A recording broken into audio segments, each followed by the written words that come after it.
Thank you all for being here tonight. Welcome to the Denver Museum of Nature and Science. I'm Kristen Muhlenbrock. I'm our Executive Director of the Institute for Science and Policy, and we are part of this wonderful organization and institution. And we like to bring people together to have really thoughtful dialogues on some of society's hardest problems, where we can think critically, we can act with empathy, and we can try to be inclusive in that process. It's great to see you all here tonight. This is intentionally meant to be a small group and a small conversation. So hopefully you all will enjoy that. It'll be quite intimate and you'll get a chance to interact with our speakers after tonight's program. So thank you all for spending your evening with us. I want to thank obviously the team who helped bring this together and all of our staff who's making this possible. So thank you for being here tonight and dedicating your time. So Pressing Matters is the topic. This is a new partnership that Laura and I are embarking on. We have been partners for many other events, but we're excited to bring this series together. And tonight we're talking about AI, disinformation, and the elections. I mean, things that don't necessarily keep us up at night, right?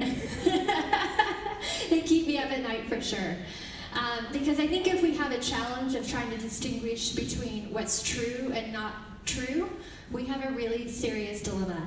And the idea of that our marketplace of ideas doesn't work if we can't distinguish between truth and false.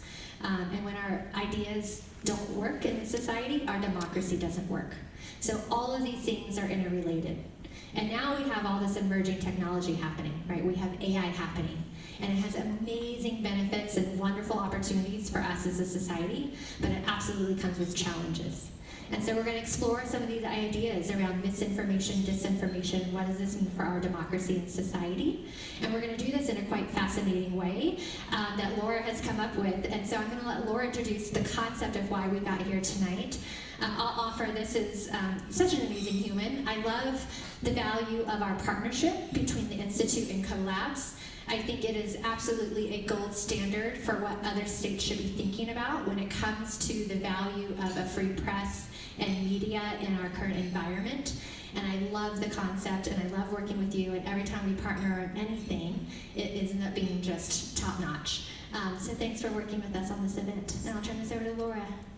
We have a mutual admiration society happening here. Thank you. I'm Laura Frank. I'm the executive director of CoLab, the Colorado News Collaborative. And like Kristen said, we have partnered on other things. CoLab is a nonprofit that works with more than 180 news outlets throughout the state of Colorado. So if you can think of a news outlet, it is probably one that has participated in CoLab in some way. And our mission is to try to help strengthen those news outlets so they can better serve their communities. And I just want to thank Kristen personally, her whole team, the Institute for Science and Policy. What a treasure to have in this. Yes, and she said, George is still here. Yes, there he is. Wave, George. Thank you. The Denver Museum of Nature and Science.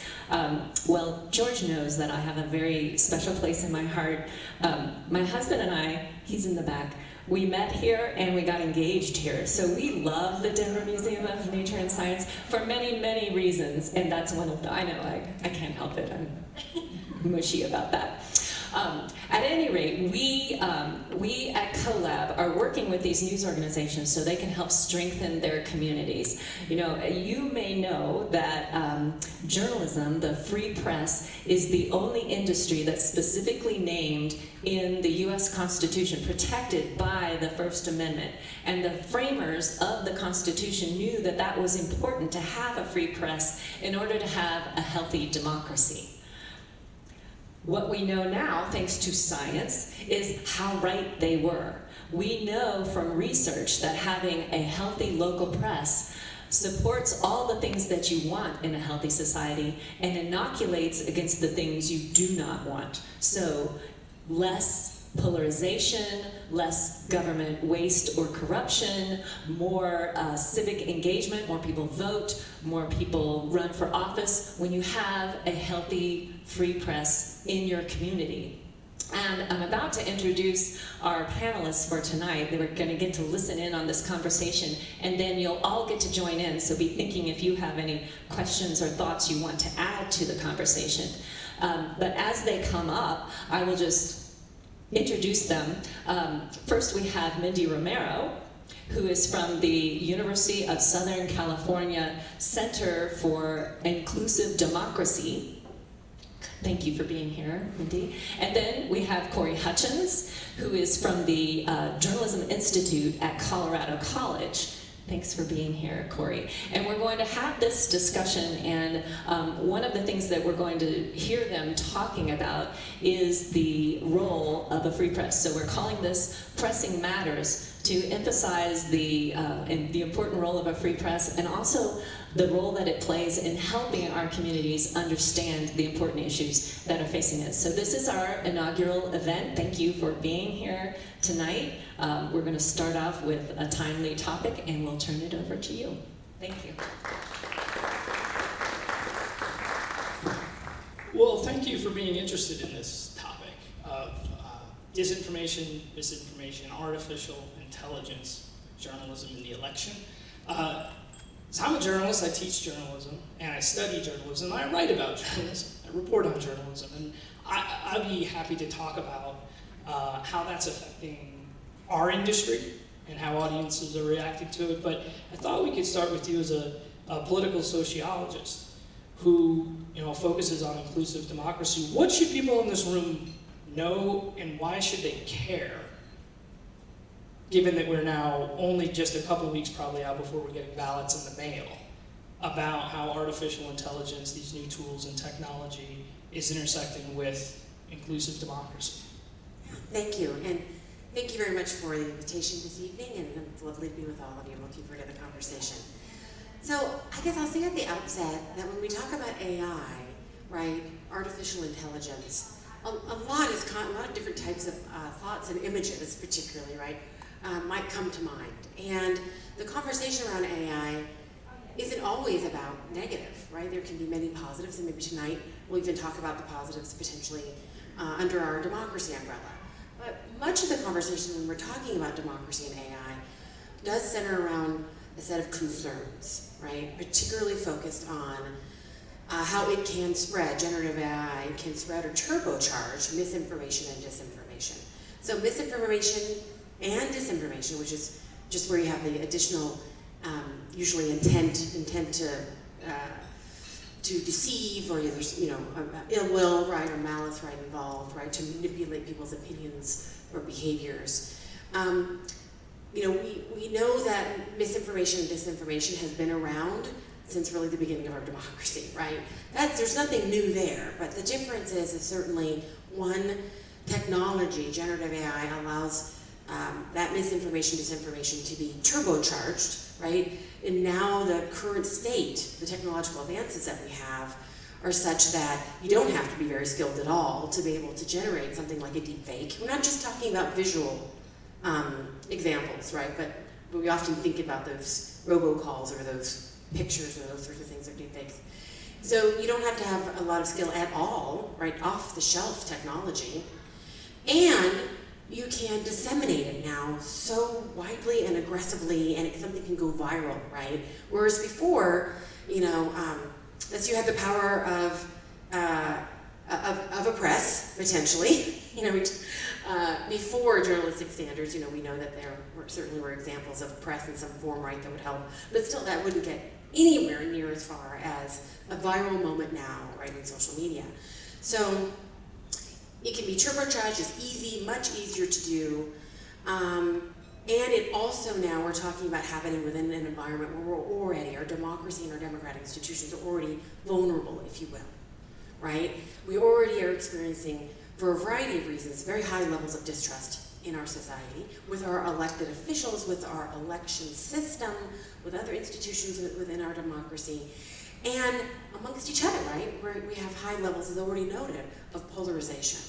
So I think much of, at least what I want to talk with you about tonight, will be within that context, right? What are the concerns? And ultimately, as already mentioned, in a nutshell, we need informed citizens and residents, right? Democracy depends on involvement, engagement. We've never actually seen a fully representative or participatory democracy, but to get there eventually, and certainly to be a robust democracy, we need people to be informed, and we need trust in the system, and how generative AI misinformation and disinformation can undermine that further, right? Not only here in the U.S. but around the world, is what I hope we focus on tonight and what I want to emphasize. So, I'm going to ask you. Sure. Okay. So speaking of newsrooms, how do newsrooms use AI? Well, they do. And I wonder how many of you, does it bother you to know that journalists are using artificial intelligence in their newsrooms? I see one hand, actually. They are, and they have been for a while. And I think it was about a year and a half ago when ChatGPT first came out, and it was very illuminating. It seemed like this really revolutionary piece of technology. And I write a weekly column, a newsletter called Inside the News in Colorado, where I track what's going on in the local news industry across the state. And I wanted to survey the newsrooms across Colorado and get a sense of how they were reacting to this technology, how they were using it, if they were developing policies, what they expected from their reporters, what their audience should expect from them. And the first time I did that was last April, and I felt like the responses were kind of knee-jerk. And I heard from some newsrooms that, we're humans and we're producing our work for humans. We're journalists, not machines, that kind of thing. And some newsroom leaders were saying that it's kind of naive to think about that, and that it's just so clear that artificial intelligence is really going to play a major role in the newsrooms of the future. And several months later, I kind of canvassed those folks again. And just in a matter of, I think about 9 months, the conversation had totally changed to that side, that we are using it. And we are probably going to be using it, I can't say forever, but certainly this is going to be something that we'll be utilizing in the newsrooms. And the conversations really are now about how do we do it ethically and responsibly. And newsrooms have developed policies, and there's researchers that are researching those policies. And what they found is that we really want to have a human starting something, and then use artificial intelligence if we want to, and then have a human at the end with our eyes on it. Because there have been problems where publishing directly to the web, having things auto-generated, there's where you wind up with misinformation sometimes. And to say the difference between misinformation and disinformation, in case you're wondering, and correct me if I'm wrong, but is it that misinformation is when you share something kind of by mistake, that you don't mean to be misinforming somebody, but you're doing it? And that could be hitting the repost button on Facebook, a meme that you saw. And disinformation is like, we want to fool you, right? So there's that kind of the intent behind doing that. So as journalists, we obviously don't want to be doing disinformation, but we want to make sure that if we're using artificial intelligence, we're doing it in a way in which humans have the last final say on it. And thankfully, that's been a kind of a bright line, and I've been in conversations with people who are studying this and surveying newsrooms, and that's where we are now. And I don't know if it'll always be that way. These values in newsrooms do change. But that is, what I've been hearing lately when it comes to this kind of thing. Do you have a question for me? Yeah, who are the people who are behind these, and what can people in this room do about it? What can the person on the other end, what should they be thinking about? So that's such an important question, and the bottom line is, of course, if I knew, right, all the players and actors that were behind all the misinformation, right, our government, right, investigations don't know either. So, but I'll tell you the type of actors that are involved, right? So, when we're talking about specifically disinformation, we know that there are domestic and foreign actors that are involved. I think for most people, maybe you first kind of heard about elections and disinformation around 2016, right? And a lot of the news coverage around specifically Russian interference with the 2016 election cycle. And a lot of that conversation was about why would Russia do this? It was to sow, right, maybe discontent, destabilize, to help one candidate potentially or another, or the other, but the idea was to interfere with malicious intent, right? And it was considered to be quite pervasive at the time. And I'll talk about that maybe more in a little bit. But we know domestically, right, there are actors involved. There's political campaigns and candidates themselves that could potentially use, and we know do, some do, use disinformation period and utilize, right, AI technology, right, to turbocharge again that, or turbo boost it. And usually the intention there is to win an election, right? Might not necessarily, though, be about an election. It could be, maybe your candidacy isn't even considered to be very viable, right? Maybe you're a third or another other party, and you're in it for all sorts of other purposes. And you use that, right? You use disinformation for your own, to code your own pocketbooks, right? Or to benefit another kind of entity in that environment.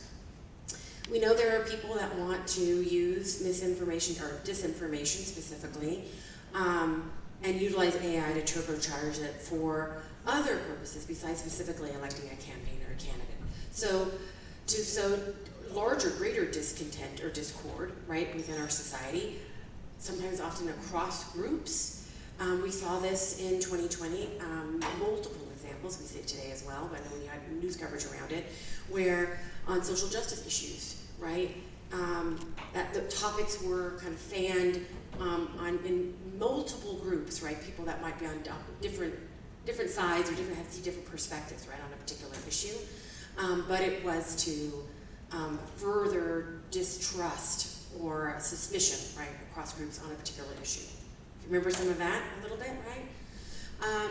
And then there are certainly those that just want to be bad actors for malicious intent, where maybe the benefit isn't quite so obvious, but they're about, right, just sowing chaos or trouble. And there's lots of other purposes that could be out there as well, but I think when we talk about categories, we'll talk, again, in the elections field, we'll talk about how disinformation can be damaging to candidates or campaigns. We talk about how disinformation can be damaging, or concerning at least, to election officials and the election process. So, saying voting machines, for instance, certain voting machines aren't trustworthy, that sort of thing. And also there's disinformation that is distributed that's really aimed at maybe creating, affecting levels of turnout, right, to essentially suppress the vote by large groups or maybe very targeted groups. And a lot of the distrust conversation that I've already mentioned already and that we'll probably talk about today kind of spans all three of those categories. A lot of these are interchangeable, but the idea is that with AI, it makes anybody's purpose, whatever it might be, right, their goals much more achievable and their reach potentially much more damaging. And the ability to take it back, right, much harder, because how do you tell the public, how do people understand, right, or able to figure out what is real and what isn't real, right, with advanced technology. All right, so I have a question for you. So you talked about this back and forth a little bit, right, in terms of whether newsrooms are going to be using it or using it, and they're using it now for sure. But what about the ethical question? So how do, in all of these conversations, how do newsroom managers and the individual reporter deal with, and of course we know there's industry standards, right, that I assume are changing maybe rapidly on this topic, but how do people navigate the quote-unquote ethical consideration around the use of AI? Well, I can tell you that a lot of journalists, and I'm a member of the Society of Professional Journalists, actually the board of the Colorado chapter, and journalists have a code of ethics, and you can go to spj.org and find it, and you will not find the phrase artificial intelligence in it because I don't think it's been updated in a few years. But it's usually around disclosure and how we're using the tool. So I'll give you some practical examples of how newsrooms might be using artificial intelligence, and I'll let you decide whether you think this is ethical or not. So the first time that I remember hearing about AI and news content was about 10 years ago when an earthquake happened in California, and they published, I forget, it was the LA Times or another newspaper or news organization, published the news using something they called QuakeBot. And it was essentially, as I understand it, kind of a technology that was hooked up to some sort of device like the Richter scale, and as soon as that triggered, all it really needed to do was put in the time, the time and location, and then whether it was 7.5 or whatever, and then it could just kind of generate some boilerplate copy and either go straight to the web or have a human look it over and publish. So there is something where it didn't necessarily, it cut out a few steps. About, I think this was in 2019 or so, the Denver Post here in town had experimented with something they called Hero Sports. Many of you might be aware that the paper's been, getting thinner over the past several years or decades. That means there's fewer journalists out there who can cover things. And so the Denver Post made a decision. We want to make sure that we have enough people out there covering City Hall and watchdogging government. And that means that we have to pull them out from other places. And so one of them was Prep Sports. And so what the Denver Post decided to do is engage with this company that would basically had created this algorithmic deal where the coaches from sports teams, high school sports teams, could just input statistics from the game. And then one coach puts it in here, one coach puts it in there, they send it through the algorithm, and then it can spit out a story. And an AI bot would actually write the story. And I'm not sure whether they had humans actually overseeing the copy or not. This was the early days of artificial intelligence in the news, but I can't find it. But I feel like I once read a story and didn't see the score of the game. And it could be because one coach thought the other one was going to put it in, the other one thought the other one was going to put it in. And this just goes to show why you would need a human kind of in the back end to kind of revisit and edit this. That's for newspapers. 9 News on TV, I think maybe in 2022, had experimented with a company called Hoodline, where they were allowing automated coverage of like real estate. So all the robot would really need to do is crawl the web to look at what homes were for sale and how much, what neighborhoods there are, and places like that, and then publish it directly to the web. They had another one. I remember one of the stories, I was trying to see, what kind of stories does AI report? One of them was, here's where you can get the cupcakes on National Cupcake Day in every neighborhood, in these neighborhoods in Denver, or something like that. Not a bad story, but not a public service. Probably more doing that to get eyeballs on the website so they can sell advertising, so it's more like a capitalist thing than public service. Now, where artificial intelligence can play a role in public service journalism might be in places where newspapers have just disappeared.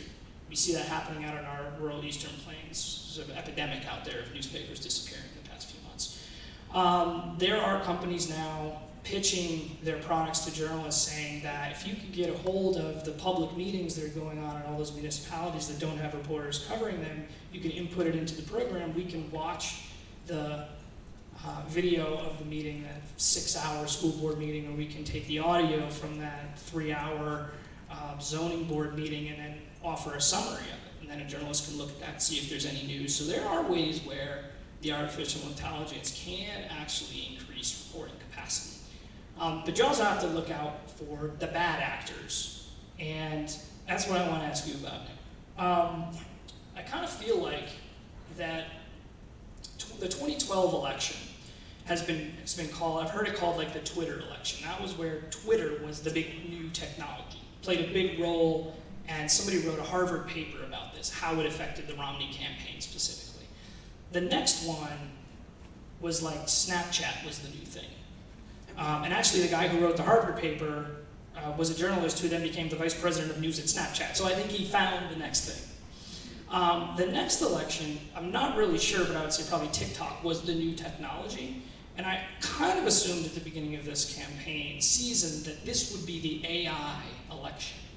And one thing I haven't seen, and it's not October, and they call it the October surprise for a reason, I'm a little scared about what could happen, But I don't know if I have yet seen like this bombshell AI disruption in this election yet, and I wonder, I think that's a good thing.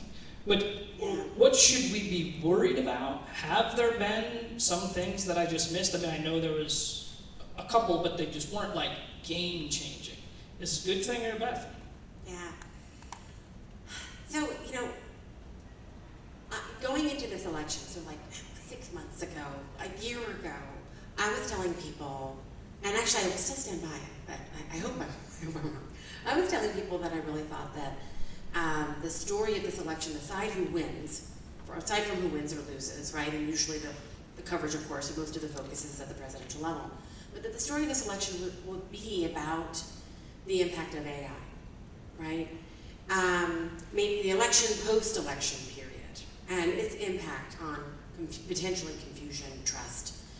I agree with you that we haven't, I think, at least overtly, clearly seen a lot of examples. We have seen examples, so no matter what your political affiliation is, we know that just factually Elon Musk recently put out an image about Kamala Harris, right, that got a lot of immediate attention, saying that it was misinformation.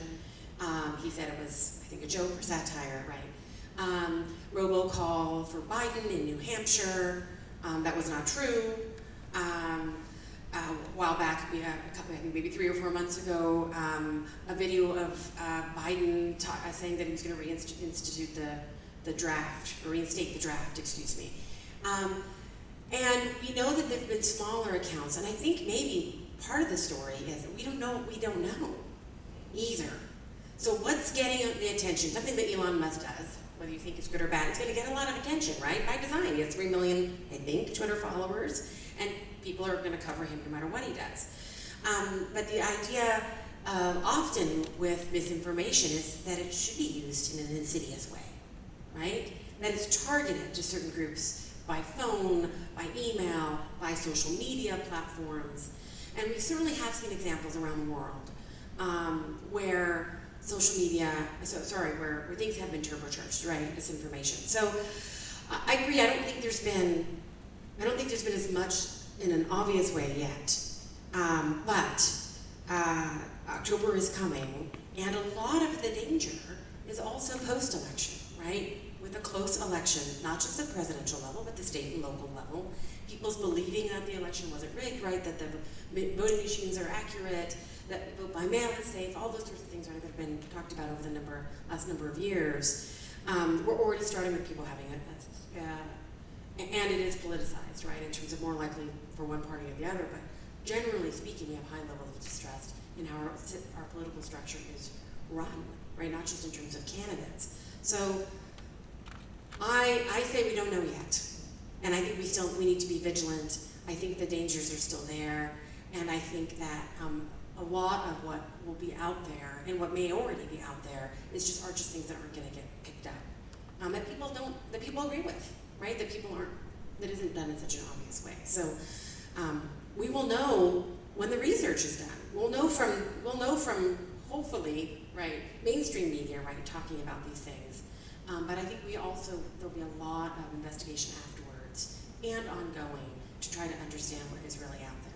Well, because you mentioned mainstream media, I'll say I kind of worry that this election could be the last one where you might say, oh, I believe it because I heard it, or I believe it because I saw it. And I think about in the last election, or I forget if it was the first or the second one, where the Access Hollywood tape came out with Trump saying those awful things from a bus, right? The tape came out, and we believed it because we could hear it for ourselves. And also we believed it because the mainstream media was the one retailing that information to us. It came through if I remember correctly, a network broadcaster or something that had the story. I don't know if next time around we'll be able to say, oh, I believe that because I heard it, or I believe that because I saw it. We have now trusted sources, but we also have access to so much more sources, so many more sources, and so much more information. We don't know. The folks at this table probably maybe have 3 or 4 different sources of news and information that you all are following. And what I think that, one of the things we want to talk about is like, what can people do? Is starting now. I think you ought to really start considering who your kind of trusted source will be for when you hear something, you see something, or learn about something online. How do I know if that's true? I have to go to this particular organization to do that. I'm somebody who considers myself to be a pretty media literate, pretty media fluent person, and I'm surprised at how many times I almost get duped into hitting that retweet button or like button and have to stop myself and check. And I was really scared one time when I saw a video that really did look real to me, and just did a couple keyword searches and found that it actually came from a video game. I don't play video games, so I just didn't know that the graphics were that good. So thinking about what those trusted sources are, how you find them, and how you decide that that's the one you're going to rely on, I think is very important moving forward. And if I may just add too, of course, one of the concerns, right, is that trusted sources will be, right, replicated or duplicated, right? And we've actually seen recent examples with Russia, I think it's called the doppelganger incident, or where Russia has promoted the creation of duplicate websites, like with the Wall Street Journal. So again, it depends on the type. When we're talking about AI, is it candidate focused? Is it election systems focused, election official focused? Is it individuals sowing discord among individual groups for the purposes of distrust and discord and voter suppression, right? So, that example of the Wall Street Journal could be all kinds of things that are happening there, right? But I wanted to ask you too, so you ran us through, your profession and what you've seen in terms of the changes with the use of AI, and its adoption now pretty extensively. But what about you as a journalist? Can you give us some just tangible examples of how you use it and how maybe you navigate some of the things you were discussing? Right, so I publish every week, and I publish on a platform called Substack, so I'm not putting anything out into the print world anymore, and I haven't for many years. And I use AI in a few ways. So I use the paid version of ChatGPT and its image creation tool called DALL-E to create images to go with my work. And I've kind of been transparent with my audience about that and walked them through why I'm doing it, and I asked them questions. Like I did a poll one time, what did you think about that? And the answers were kind of split. Some people said that it turned them off because they could kind of tell that it was AI generated, and they didn't like that I was, quote, leading with fiction. I remember that quote from somebody stuck in my head. But others said, why not? It kind of fits with the story, it's visually engaging, it's fine. So I think one of the things that I've been trying to do is have a conversation with my own audience about it. Another example, I use a product called Lex. It's lex.page. I pay $8 a month, I think, 8 or 10, and it's a copy editor. I don't have a human editor anymore, so I'm my own editor, so I use it to edit my copy. And what I don't do is ask it to write for me. That's where I kind of draw the line on that. But I think using it as an editor is okay. And I've had conversations with my students in my journalism classes about to what extent is using it as an editor okay, and at this point, I'm kind of okay with that. Once I did this experiment, I was at a press association conference, and I just happened to be around 3 editors, one from the Denver Post, one from Colorado Community Media, and one from the Associated Press. And I had a problem with a sentence. And I asked ChatGPT, what do you like, this sentence or this sentence better? And then I asked all 3 editors what they thought. 2 out of 3 liked ChatGPT's suggestion. So I went with it. I disclosed that with the audience. Speaking of disclosures, by the way, AI has infected I'm sure I had something to do with it. It's infected my stock portfolio. I feel like if I'm disclosing about, and I have to do this in my writing as well. Every time I write about artificial intelligence, I have a paragraph that says that I invest in companies that are working on AI, like NVIDIA, Microsoft, Google, places like that. So it's everywhere. And my kind of thinking on it, and I think the more thoughtful news organizations that are doing this is like working through your audience with it. What are you okay with? Let us know how you feel. We are about a few minutes away from the Q&A portion. I looked at it a moment ago to see if we were, okay. But my last question for you, since you asked me that one, what is the thing you're most ashamed of using AI for? If you Oh my goodness. Well, that I'm aware of, at least, right? That I'm using to generate something, right? To create something. Grammarly on my laptop when I'm writing. You're ashamed of that. Well, I'm not really. You said most ashamed. So I'm not really ashamed of it. I'm mad at myself that I need Grammarly. Maybe that's just because that's the academic in me, because we're not supposed to, need them. I think that's the only place that I can think of that I consciously use something that is. I don't use ChatGPT. Maybe I'm showing my bias there. Maybe part of it is I don't trust myself with it. We all have incredibly busy schedules, and just as an individual, if I start to do that, now your profession sounds like it's quite helpful for you.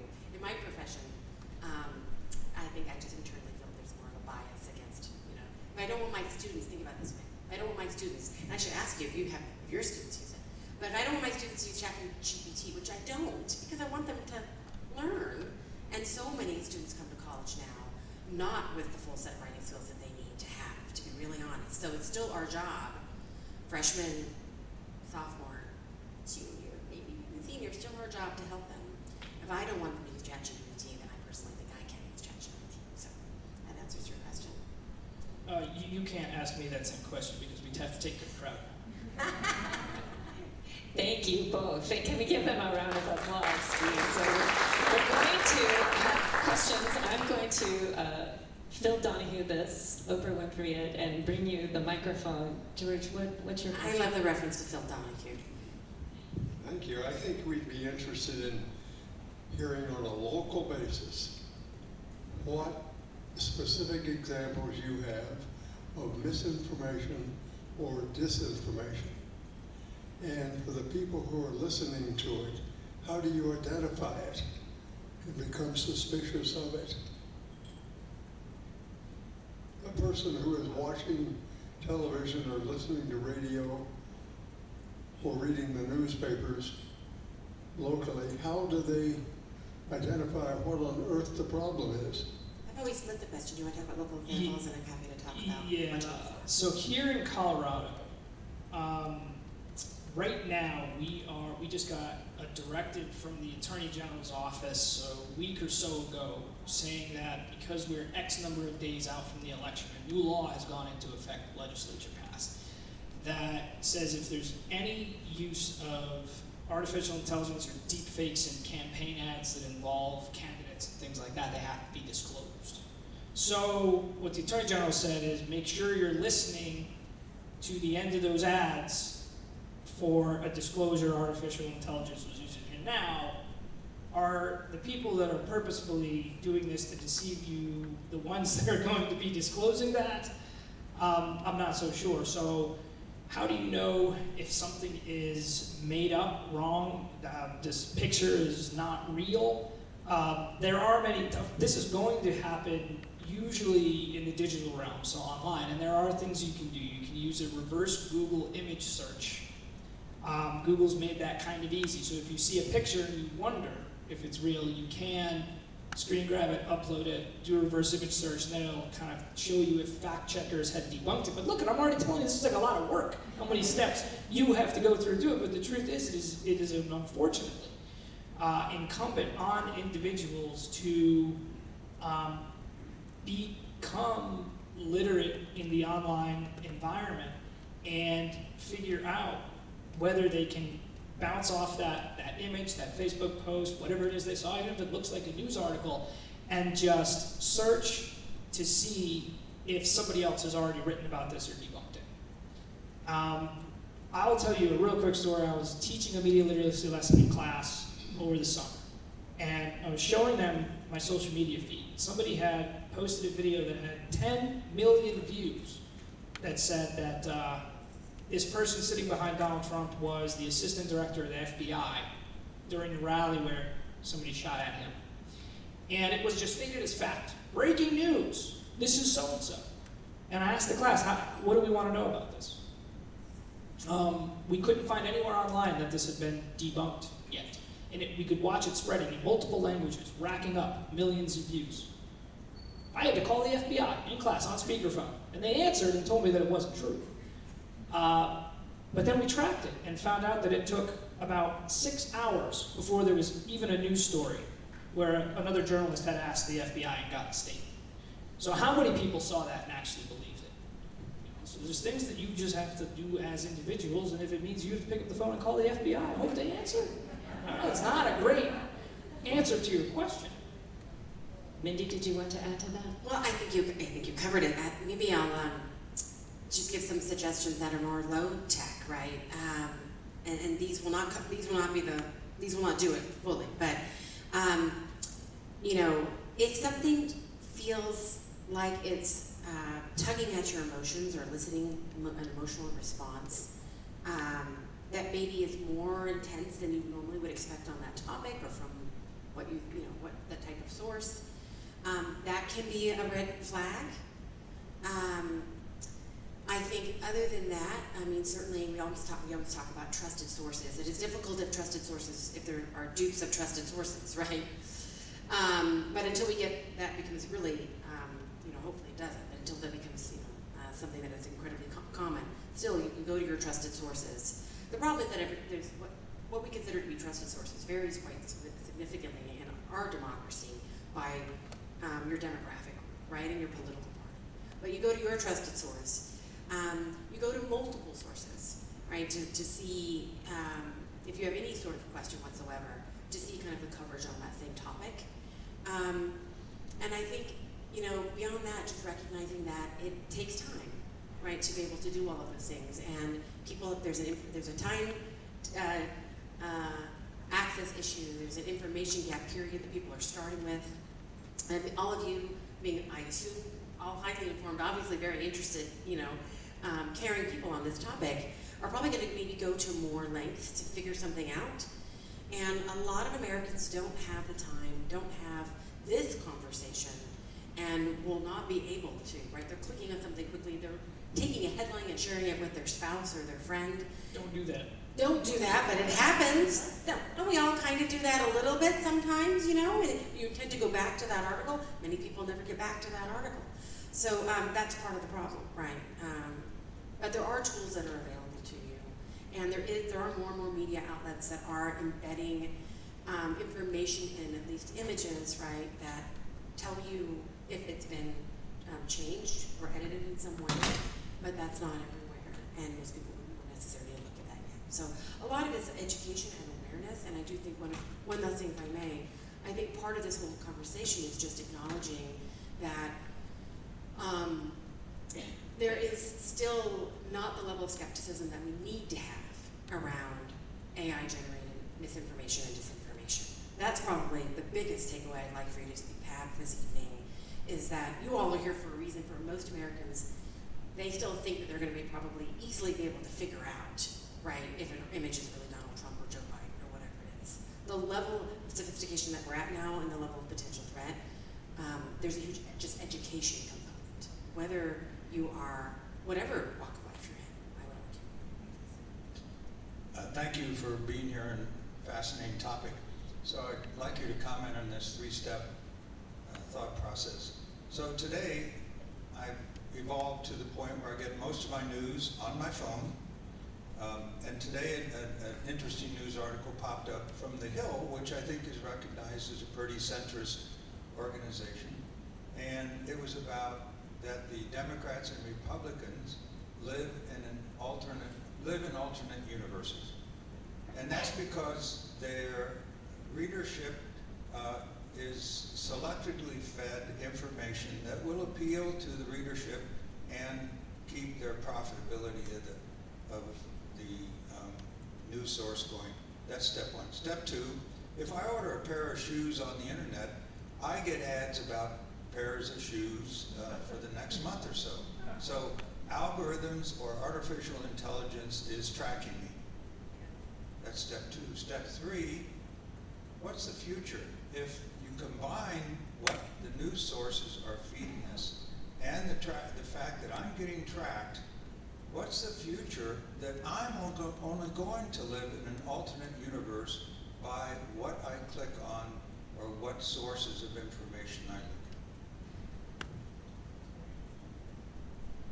at? What is the exact question? Just what's the future? What does it look like if you don't mind if Yeah. what does it look like if everything that we do then feeds us a general line of inquiry? Okay. Yeah. So short of some sort of solution to this, right, which we largely think is governmental, putting the burden on the platforms, and we're talking about social media, but again, that's not only the place, right, where we see information disseminated.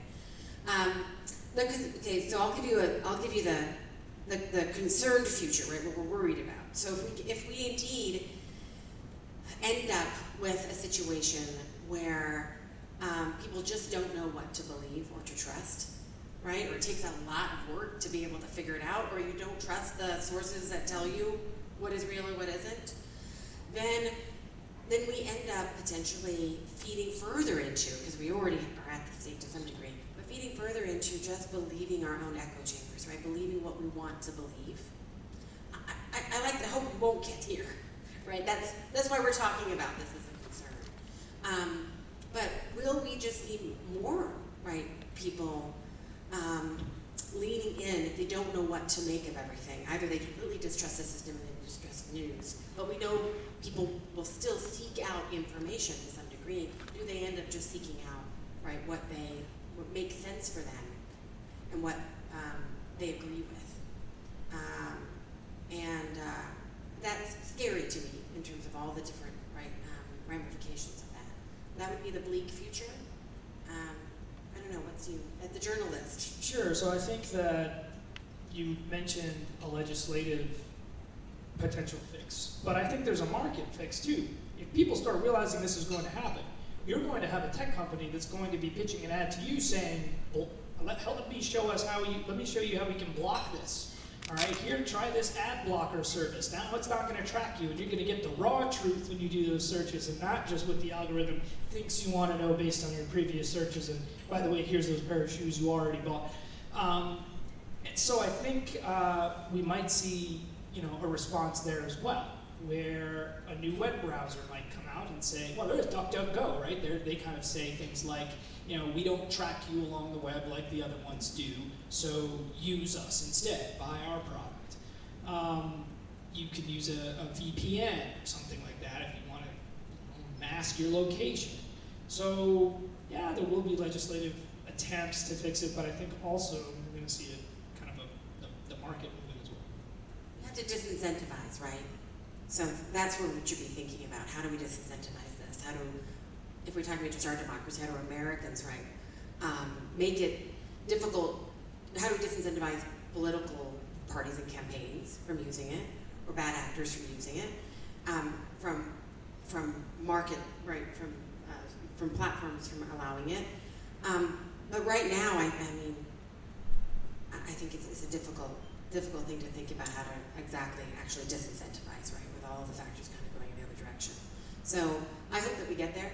I don't want that in the future, but that's why I emphasize education. I think people, even if you don't know what to believe, wanting to believe and wanting accuracy, right, pushing for legislative fixes and other fixes can hopefully maybe get us to the point where we get something that is better.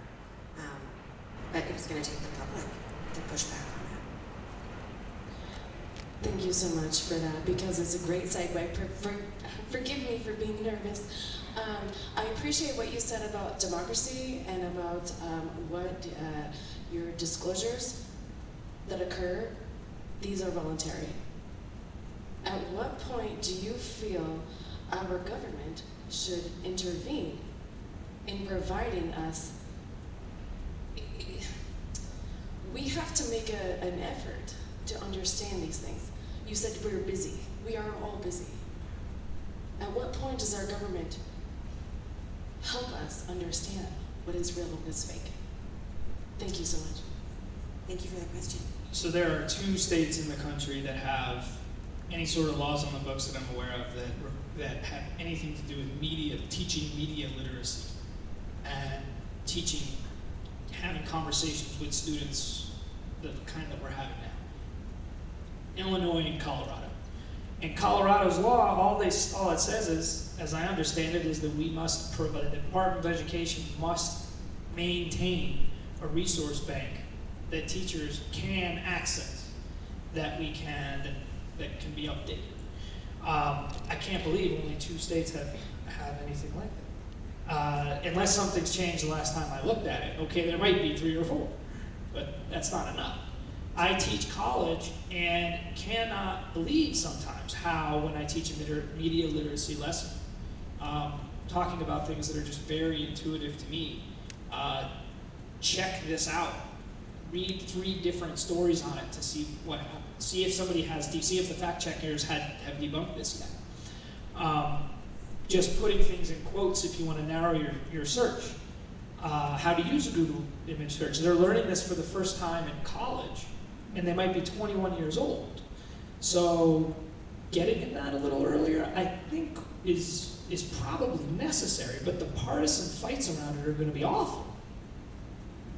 So, I agree with you, of course. So I think, if you think about the tech industry, it's really the only major industry that I can think of that from the get-go and still today really doesn't have any regulation, right? And there's this whole conversation ongoing or pushback, not just from the platforms themselves, right, but from others that feel that free speech certainly is a valid conversation and topic that we need to be always thinking about when we talk about regulation of these industries. But in every other industry in our society, there's some level of regulation because there's a recognition that a product or service, right, could potentially cause harm, right? So it's an industry that started off, I think, with so much hope as well.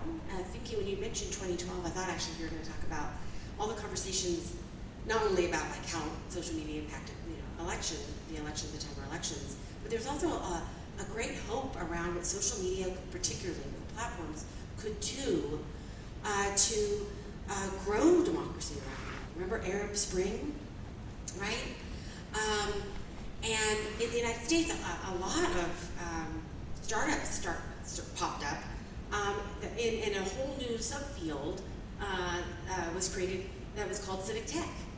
How civic tech could bring us together, online town halls. Actually, I think that was the name of what Facebook created, right?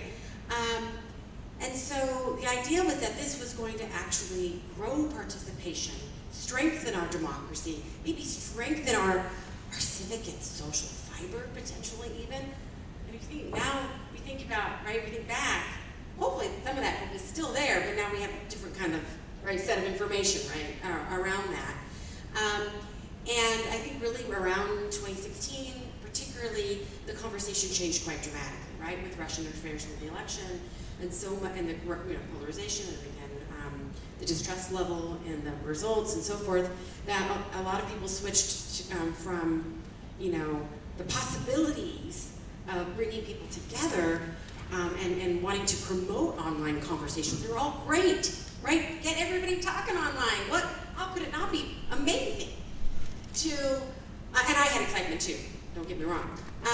But to now we've got to worry about, right, security, cyber, security and stalking, and we have to worry about hate and all the things that we've just been talking about. So, and actually since 2016, a lot of folks have acknowledged that I think we're probably in worse shape in terms of resources, right? Because technology has grown tremendously. The ability to get things out there has grown tremendously, and we really we've fallen behind as opposed to got caught up. In 2016-ish, maybe going into 2020, a lot of tech platforms at least talked about trying their responsibility, right? And lots of debates about whether what they were doing was actually effective or whether they should be doing it or whether it was censorship, of course. But at least there was at least some level of commitment and resources. And a lot of that's been pulled back. And so we've actually been going in a lot of ways in the other direction in terms of kind of monitoring or at least looking towards the platforms to kind of self-monitor and holding them accountable, if that makes sense.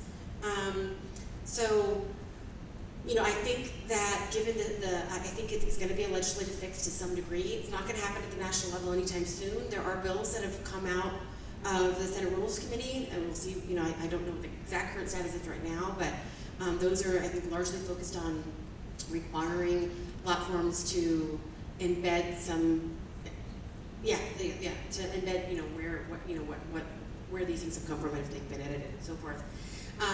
California is a hotbed. There's a new initiative that I'm not part of. I'm on the board for disclosure, but the California Initiative for Technology and Democracy. The governor just signed 3 bills. 2 of them were put forward by Cited, and those are specific. There's 2 of them particularly are specific around the election. I won't get into the weeds, but there's movement there. But otherwise, you know, the EU is where most of the conversation is, but they don't have also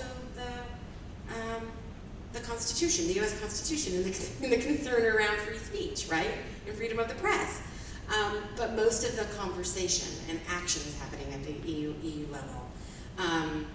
So I think we're, you know, other than a state-by-state kind of conversation, at a national level, we're a long ways away from what those fixes should be, and of course a ton of debate in terms of what exactly they should look like. I will step out on a limb and I say I do think we need legislative fixes. Because the degree of the problem and the degree of the ability of the public to be able to arm themselves, right, and educate themselves, I think there's some accountability that needs to be had or some protections for the public, but it's complicated. Thank you.